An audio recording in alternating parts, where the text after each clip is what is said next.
ډاکټر عادل دی، زه ایم اس وومن اینډ چلډرن چارسده. زه خو د یونیسیف او د هیلث ډپارټمنټ ډېره شکریه ادا کوم چې په چارسده غونډې یو پسمانده علاقه کې موږ ته یو اکسیجن پلانټ یې ولګاو او 250 کې وی سولرایزیشن شو. د دې پلان نه مخکې چې کوم دی هاسپټل ته چې کوم په سلنډرو کې اکسیجن راته نو یو خو هغه ډېر کاسټي به پرېوته، بل هغې کې فاینانشل کنسټرین و، د بجټ په نه ملاوېده، بل د هغې دا پیورټي پته نه لګېده چې دا څونه پرسنټ چې کوم دی پیور اکسیجن دی که نه دی. د دې پلان لګولو سره موږ ته دا فایده وشوه چې یاره موږ خپل اکسیجن پروډکشن کوو او د دې پلان په وجه باندې 200 بیډونو ته موږ نان انټرپټډ کنټینیوس موږ اکسیجن سپلای کوو.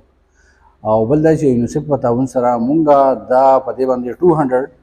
سټاف چې کوم دی هغه هم ټرین کوو چې پته ولګېده هغوی ته ډاکټر ایون بعضې ډاکټرانو ته هم پته نه وه چې یو ډاکټر ته یو پیشنټ ته څونه اکسیجن به ورکوې، په کم لیول باندې ورکوې، کله به یې وینف کې او کله به یې ورته سټارټ کې. نو ډېر داسې فایدې وي چې هغه ډاکټر ته مو شو او مریض ته مو شو. او درېیمه خبره دا چې اوس په دې سولرایزیشن په وجه باندې زمونږ به تقریبا 40 لک روپۍ پر منت په زمونږ الکتریسټي کاسټ و. زمونږ دا سولر چې ولګېدو 1783 یونټ پر 24 اور زمونږ الکتریسټي کاسټ و. د دې په وجه مونږ نورو ډسټرکټ ښه چې څونه هسپتالونو هغې ته مونږ ویلنګ نه وو چې یاره دا ورته مونږ ورکړو، ځکه د اکسیجن د بجلی بل ډېر زیات پراته. اوس چې دا 250 کې وي سولرایزیشن وشو نو دا موږ ته په 0 کاسټ په ملاویږي. الریډي موږ ټیچ کیو شپه درته ورکوو او امید دی چې را روان چې میاشت نیمه کې موږ چې څونه ډسټرکټ هسپتال چې چارسده ده که تنګې دی یا نور واړه واړه بیچوز دي هغې ته موږ شروع کړو انشاءالله. یونیسیف موقع نه یو پیدا چې ټول چې راغلي نو خلکو لګي نیوکې وکړي، ګیلې یې وکړي، ډاکټرانو د ګیلې وکړي، مریض ته هغه شان کتنه نه کېږي، څومره پاتې ډاکټرانو کمې دي، نرسانو کمې دي، هسپتال کې داسې نور کم ضرورت دي سټاف کړي. اصل کې د دې یو غټه ایشو دا وه چې په 2022 پورې دا هسپتال د 1 یونټ و چارسدې سره یې تړلی شوی و. اوسه پورې هغه هماغه شانتې د دې هسپتال د هغې هسپتال تقریبا 100 ډاکټران دلته کار کوي، د ده هلته کار کوي. ټیک شو، هغه ایشو لا ده. او بل دی چې دا اوس کټګري 2 هاسپټل دی، مخکې د دې پوزیشن بیل و، اوس د دې پوزیشن بیل دی. د کټګري 1 هسپتال 198 پوسټونو باندې دا کار کوي او د دا په کټګري 2 هاسپټل په دغه کې روان دی. نو دې لپاره 500 پوسټونه پکار دي. نو بالکل د مریضانو د خلکو خبره ټیک ده چې یاره بعضې وخت کې زموږ په سټاف باندې زموږ په نرسانو باندې هغه لوډ زیات دی، لوډ په وجه چې کوم دی نو دا ایشوز را روان دي. نو انشاءالله اوس ما منصور هیلث صاحب سره خبرې وکړې او هغوی دا اګره کړه چې یاره دلته کم کمې دی هغه به موږ برابر کړی شو. د اوبو د کمۍ خلکو ذکر وکړو چې اوبو بالکل نه بالکل اوبو پرون داسې کار شو زموږ د اوبو موټر خراب شوی او هغه ما بل یو موټر راوړو او مې سټینډ بای ودرول چې یاره دا څیزونه ما ټیمې ته فون کړو هغوی به راتلل. نو دا خو الکټریکل څیزونه دي، دا خرابېږي دغه کېږي، خو خپل ایفرټس مونږ کوو. نو انشاءالله چې کم کمې دی هغه به مونږ برابرو. یونیسیف فارمیسي چې کومه ده په دې باندې اوس یو بالکل او دوی دا وایي چې نهه بجې مونږ ته ګیټ کړو چې بند کړي نو دغه ځای کې یو ګیله وه او بیا وایي چې کلور یې د دې ټنډر وشي نو په دې څه وایي؟ نه دا ګیټ خبره چې دا ده چې زه راغلم نو دا مخکې کلو شوی او څنګه کلو شوی په هغې به دغه نه کوو. خو بیا ما ته هسپتال کسانو یا بر راغله چې بیا د پولیس هم راغی چې د 4 بجو نه دا بندوي. ما نه بار دکانداران دکانونه ایستلي دي د وینا کې دا تاسو بندوي. ما د اتوار په ورځ به دا مونږ بندو، اتوار په ورځ مې مته کولو کو او د شپې ټوله شپه مونږ دا 6-7 بجې بندو. هغه زمونږ خپل انټرنل ایشوز دي، ایون ډي سی هم پکې د بیچاره دا ته بند ساته خو بیا ما د 7 بجو پورې د دوی ته کولو کو کنه. نو د شپې زمونږ سره سټاف کمې دی، سکیورټي نشته، نو هغې په وجه هغه زه نشم دغه کولی ورته. او فارمیسي چې کوم دی نو فارمیسي درېیم زما د راتلو نه مخکې بل ایم ایس چې کوم دی ښه مزېدار پراپر ټینډر یې کړی دی، چې کوم رول ریګولیشن هغه یې فالو کړي دي او دا هینډ اوور شوی دی. په دې کې چې کوم دا صحت کارت والا چیز دی هغه د بل میاشت کې به مونږ دوباره د هغې ری ایډورټایز کوو. فارمیسي چې کوم دی نو د فارمیسي ورسره نیکسټ ایئر دی، ځکه هغې کې کوټ هغه شروع دی که نه، کوټ ایشو پکې شروع ده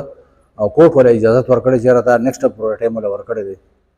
مونږ چې څه کار کوو انشاءالله هغه به لیګلي هغې کې به داسې څه خبره وي نو او به تاسو ته هم پته وي، عوام ته هم پته وي. ایون دوی ته ما د هغې ډاکومنټس هم ورله ورکړه چې دا والا وګورئ دا د ایشوز دي مخکې میلاو شوي دي ورته، مونږ ورته نه دي ورکړی چې هغوی کوم رایټ دی هغه برابروي. او بل دا چې کوم د هسپتال چې کوم د فارمیسي ده هغه 1 لک روپۍ چې کوم دی نو کرایي ورکوي، هسپتال ته ورکوي 10% ډسکاونټ ورکوي. نو هغه ته مونږ چا نیولي نه دي چې ټینډر کله کېږي دا خلک ته پکې راکوي چې کوم هسپتال ته زیاته فایده ورکوي مونږ به هغه کس ته ورکوو. صحیح ام اس بي اخیرنۍ پوښتنه کوم راغلي سوالونه را پیدا شي چې ها میډیا بیا په یو لین رواني نو ام اس سره دغه نشي نه غوښتل بالکل یو د اوس بار دغه چې یاره مریضان زموږ په ځمکه باندې یو مریض دغه چې ماشوم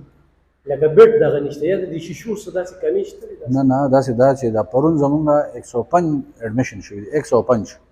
او بیډ زموږ سره چې کوم دی نو دلته 70 بیډز دي نو خپل اندازه کوو او بل پکې دونه پیشنټ روان دي ډایریا مریضان ټول روان دي موږ خو لېږلی هم نشو چې یاره ته لاړ شه سرسدي خلک دی هلته دغه ته لاړ شه پېښور ته لاړ شه دلته صحت کارت شته د هسپتال کې چې کوم اویلیبل میډیسن دی هغه میلاویږي نو که داسې یو ایشو راغلي نو هغې دپاره زه هغوی نه دغه کوم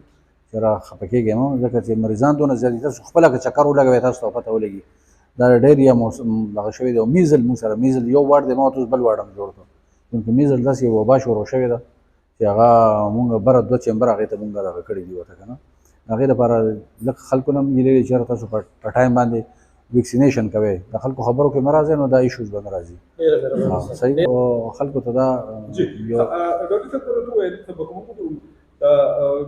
موسمیات هغه تبدیلي هم را روان دي او موسم هم چې دی نو ډېر ګرم دی دې ورځو کې کمې بیمارۍ ډېرې زیاتې په ماشومانو کې راغلي دي او د دې احتیاطي تدابیر پسې یو سخت تیاری څه دي دې حوالې سره نن سبا چې کوم هسپتال ته مونږ ته کم زیات مریضان را روان دي نو هغه په ماشومانو کې ډېر چونکې دا وړو هسپتال دی نو زیات موږ دا پیشنټ راځي نو مونږ خو والدینو ته دا ریکوست کوو چې یاره واړه په ګرمۍ کې بهر مه پرېږدئ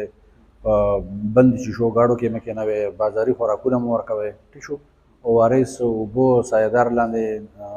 نری کپړې دا ورته اچوئ او چې چاته دا ایشوز راځي واړو ته نو هغې دپاره مونږ دلته 20 بیډ ریهایډریشن سنټر کولو کړی دی په موږ سره په هسپتال کې چې کوم اویلیبل میډیسن دي فلحال خو انشاءالله هر یو شی اویلیبل دی نو هغه ورته د طرفه مونږ میلاویږي او دویم چې کوم د انفیکشس ډیزیز دی نو په هغې کې یو میزل دی یو پکې کوم دی ډفتیریا ده نو دې هغه د اوس خناق او کالیکانسي او شری چې کوم دی زیات آدمي د دوه واړو نه دغه کړل هغې کې یو ایشو دا ده چې اوس یو ماشوم دی او هغه ته چې کوم دی شری شوی دی دلته چې کوم دی واټ ته راشي نو د کور چې هغه درې واړه یې بیمار وي هم ورسره هسپتال ته راغلي نو هغه یو ته شوي درېو ته ولګي موږ بار خلکو ته وایو چې یاره واړه ځان سره مه راولئ بس د کور یو غټ بنده چې کوم دی هغې ورسري واړه مه دغه کوئ او بل دا چې په ټایم باندې خپل ویکسینو